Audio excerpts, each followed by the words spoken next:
C'est ainsi que ce qu'on peut voir, ce sont des mouvements qui paraissent simples et faciles.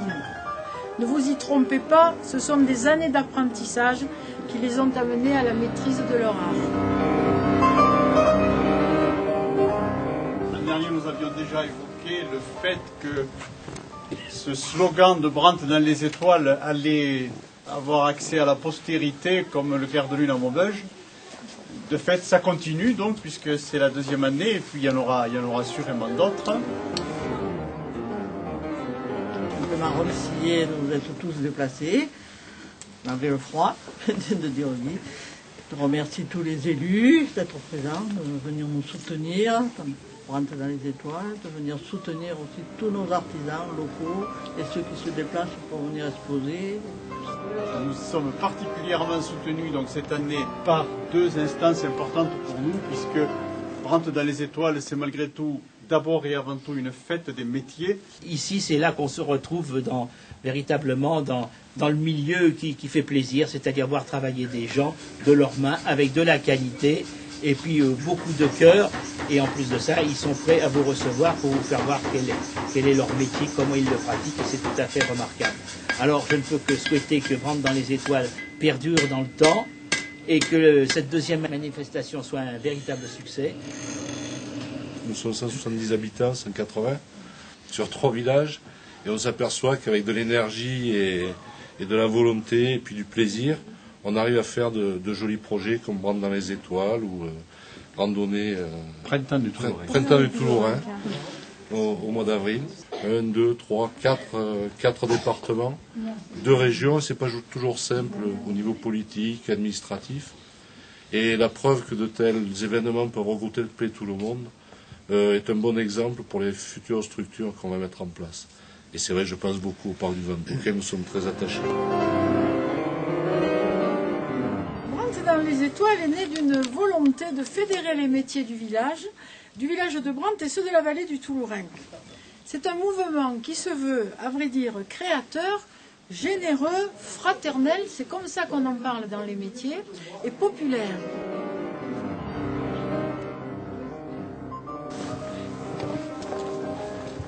Bon, mais je fais des vestes, surtout des vestes matelassées. Je vais vous montrer. Pardon. Voilà. Des vestes matelassées, c'est-à-dire que ce sont des morceaux que j'assemble et puis après je les matelasse. Bon, je fais des formes. Mon but surtout c'est la couleur. C'est ce qui m'amuse le plus. Et puis je fais aussi des vestes en velours. Voilà, des morceaux de velours que j'assemble. Voilà, et puis je fais des petits animaux pour les enfants. Voilà, pour Noël, j'ai fait des anges. Et cette année, j'ai fait une offrande qui est dans le village à côté et qui fait des choses très fines et surtout du linge de maison avec de très jolies couleurs. Voilà. Là, elle a fait un rideau. Je ne sais pas si vous voyez la transparence. De très belles écharpes en Noël. C'est surtout des mélanges de tissus et puis des formes qui me sont propres, spéciales et beaucoup d'amour. Il y a l'ambiance avec le village illuminé. C'est vraiment autre chose, dans une promenade, on va dire. Une invitation au rêve et à la découverte. Qu'est-ce que c'est ? Ce sont des santons. Des santons à ma manière, pour le plaisir de m'amuser avec les couleurs. Donc vous avez pu voir la série Tout en camailleux de bleu.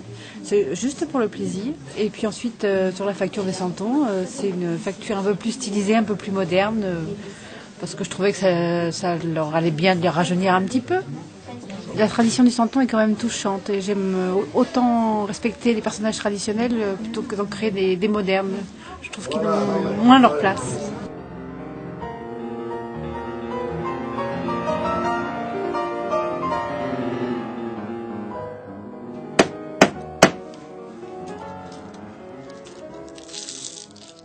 On fait des garnitures à l'ancienne à la queue de cheval. Ça, c'est la queue du cheval frisée. Lavée, frisée. Ininflammable. C'est-à-dire que la nature avait prévu toutes les qualités et on a essayé de faire des faux. Et finalement, rien valait de travailler avec la queue de cheval. Alors on en fait venir de partout, d'Amérique centrale, de l'Europe de l'Est, de Chine.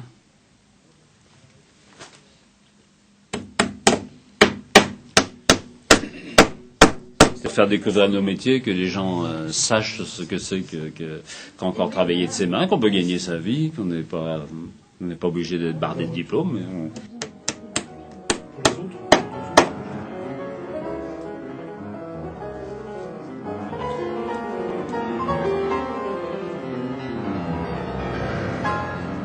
Il en faut des jeunes marketrices, marketeurs donc c'est des bois, plein d'essences de bois qui sont teintées ou naturelles, qui sont donc découpées et plaquées sur des panneaux ou des portes, peu importe.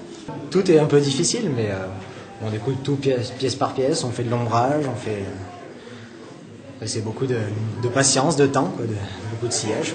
Les gens se rendent pas compte, ils croient que c'est une peinture, que c'est incrusté dans le bois, Et puis surtout montrer ce qu'ils savent faire, c'est surtout ça. Et la connaissance de leur métier, c'est ça qui est important. Eh bien aujourd'hui, le serrurier ferronnier, il fait les balcons, il fait les portes, il fait les garde-corps, il fait aussi toute la serrurerie d'entretien, la serrurerie d'intérieur, les garnitures de portes. S'il est un peu plus évolué, il va travailler il va faire de la décoration, il va faire du cache-radiateur, c'est c'est multiple, hein. Tout ce qui est en métal.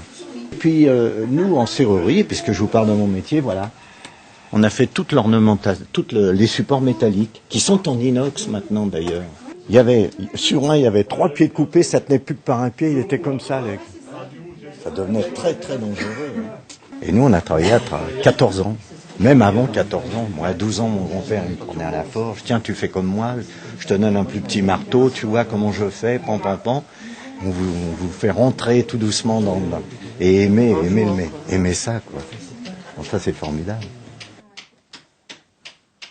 Déjà, au sein d'un même bloc de pierre, on a des coquillages, on a des parties même qui sont creuses et dans lesquelles il y a une espèce de sable alluvionnaire.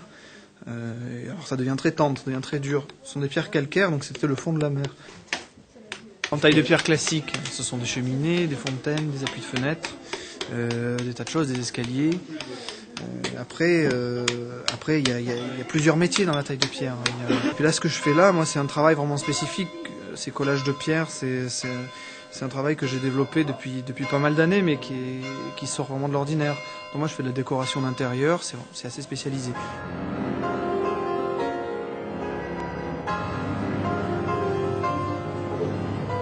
La recette, c'est qu'il faut une terre avec une structure qui sont de petites plaquettes.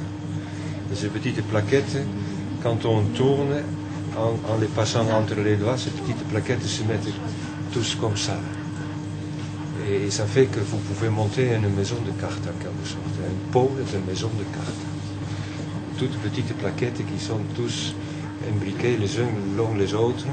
Et l'eau, c'est le lien entre les plaquettes. C'est ça qui fait que ça tient. Le coup de main du maître, c'est beaucoup d'heures de journées et des années d'apprentissage et d'apprendre. Un artisan, il arrive au sommet de son métier comme un pianiste après des années de travail.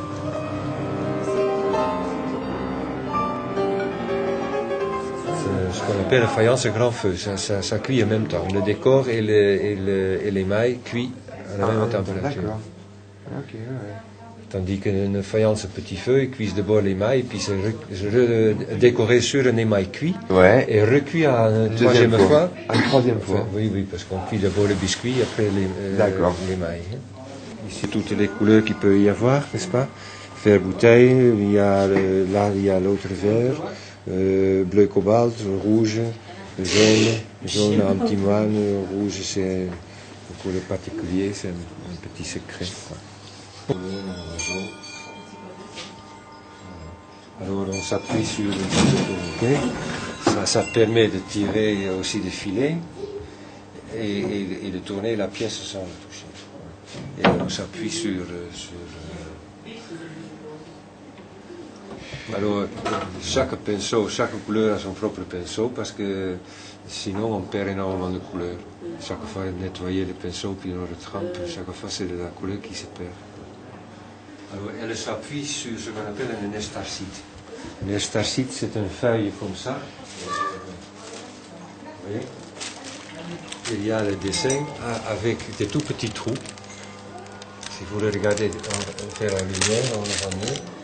Et on passe du charbon dessus. Le charbon passe par les trous, ça fait une trace sur la pièce et ça guide la main. Pour le reste, c'est à main levée. Les aiguilles, les clous, la terre, les mailles, l'eau, le feu, la gouge du tailleur de pierre, les motifs de l'ébéniste, les photos et le serrurier ferronnier.